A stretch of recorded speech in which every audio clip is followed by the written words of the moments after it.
জীবনে যত বড় বিপদ আসুক, ডিপ্রেশনে যদি পড়ে যাও, কোনো সমস্যায় পড়ে যাও, মানে আর কোনো রাস্তাঘাট দেখতেছো না, এখন দেখতেছো দেয়ালে পিঠ থেকে গেছে, 4টা কাজ করবা, ইনশাল্লাহ তুমি ডিপ্রেশন থেকে বের হয়ে আসবা।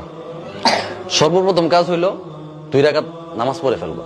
উজু করে 2 রাকাত নামাজ পড়ো। নামাজ পড়ে তুমি আল্লাহ তাআলার কাছে পরামর্শ চাইবা, আল্লাহ আমি তো এই সমস্যায় পড়ে গেছি, আমার তো হঠাৎ করে বাবা মারা গেছে, আমি তো এখন চোখে কিছু দেখতেছি না, আমি তো এই অন্যায়টা করে ফেলছি, আমি কি করব? আল্লাহ তাআলা তোমাকে পরামর্শ দিবে। এই কথাটা আমার এক আপা ওই দিন বলতেছে, আমি একটা সিদ্ধান্ত নিয়েছি, নেওয়ার পরে আমি টেনশনে পড়ে গেছি যে হায় হায় আমি এখন কি করব। তো আমার আপা আমাকে বলতেছে যে তুমি কাজ করো, 2 রাকাত নামাজ পড়ো, নামাজ পড়ে আল্লাহ তাআলার সাথে পরামর্শ করো। আমি চিন্তা করতেছি আল্লাহ তাআলার সাথে পরামর্শ করবো কিভাবে। 2 রাকাত নামাজ পড়ছি, নামাজ পড়ে আমি আল্লাহকে বলছি যে আল্লাহ আমি তো এমন একটা সিদ্ধান্ত নিছি, কি করব।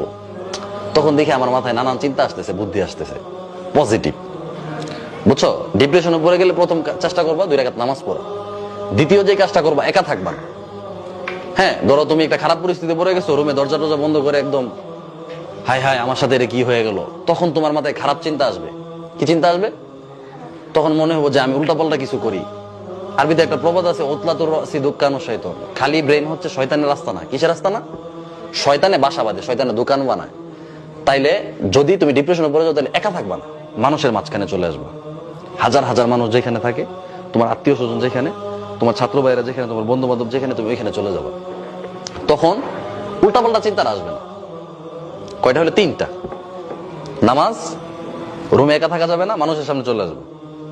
এরপরে যে কাজটা, যারা বড়, তোমার চেয়ে বয়সে বড়, তোমার চেয়ে বুদ্ধিতে বড়, জ্ঞানে বড়, হ্যাঁ, তোমার উস্তাদ, তোমার বাবা মা, ভাই বোন, তোমার যারা বড়, তোমার যারা গার্ডিয়ান, তাদের কাছ থেকে পরামর্শ নিবা যে আমি তো এই খারাপ পরিস্থিতিতে পড়ে গেছি, এখন কি করবো, এখান থেকে বের হবো কিভাবে। তারা যখন একটা পরামর্শ দিবে, তখন তোমার মাথায় মানে খারাপ চিন্তা আসবে না, শয়তান বাসাটা বাঁধতে পারবে না।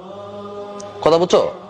আর তোমার মাথায় যদি কেউ পরামর্শ না দেয়, তাহলে তোমার মাথায় নেগেটিভ চিন্তা আসবে, খারাপ চিন্তা আসবে, উল্টাপাল্টা চিন্তা আসবে। এই কথা বুঝতে পারছো? এই 4টা কাজ করতে পারবা।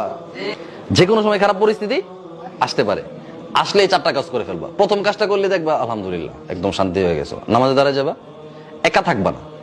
ঠিক আছে? যদি বাবা মারা যায় বা মা মারা গেছে, বা তুমি এমন একটা ভুল করে ফেলছো, হ্যাঁ, তো এখন কি করবা আর বুঝতেছো না, তুমি রুমে দরজা টরজা বন্ধ করে একা থাকবা না, মানুষের সামনে চলে যাবা।